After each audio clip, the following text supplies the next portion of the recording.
What's going on, everyone? We got another Elden Ring patch, and we got some interesting fixes, we should say. And to look what they've done to our thorns. Ah, such a sad day. Actually, I can't say for certain if this makes it much worse or better. I don't know. All I know is I want to try something different again, and I've been doing so. We tried the Milady. All right, I have a video for that. Now we're going to be trying a weapon that I've been wanting to get my hands on, and now seems like the best time to do so. And that weapon happens to be the Euporia, which can also be found in Elden Ring's DLC. I'm going to go ahead and show you how to get it, and as I'm doing so, let's talk about this weapon for a second. I did some research. I watched a couple videos that were made a couple weeks ago and further beyond that, and the constant complaint that seemed to happen with this weapon was that it takes too long to build up the buff, or luster as it's called, and that luster didn't last long enough to make it feel worth it.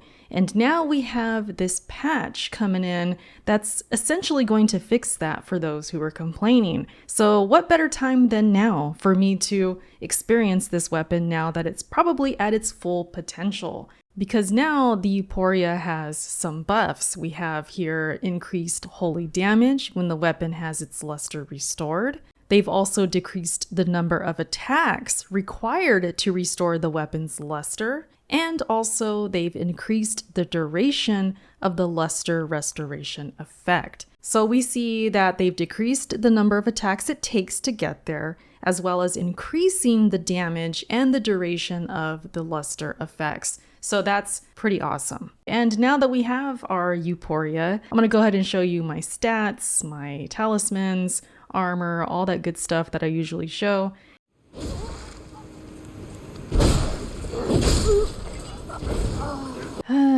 Let's try that again. And we can start experimenting with this weapon. And unfortunately, I never used it before, so I can't really compare the before and after, but I can say that using it now is pretty fun. I would say it's not as fun as the Milady.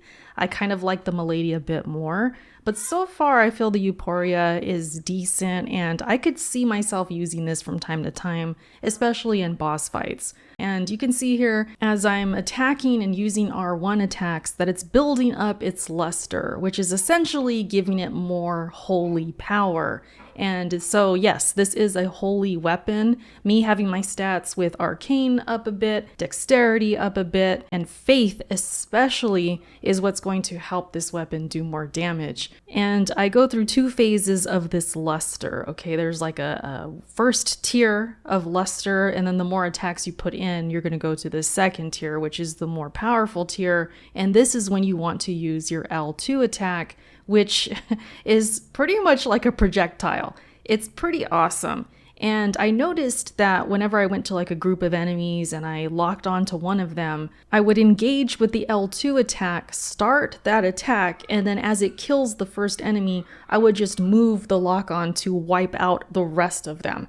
And I gotta say, that was really satisfying. And I'm super curious about the YouTubers and the other gamers that were speaking out about this weapon not having enough luster and not being easier to acquire that luster if they're happy with it now. So if that happens to be you, definitely let me know in the comment section. But for me, just coming in and using this weapon for the first time, I'm liking it so far. And it's different for me because holy damage is kind of something I haven't really messed with yet. And I've only been, having my ass kicked by it. Now I can be the one who's doing the ass kicking with holy. So that's kind of nice.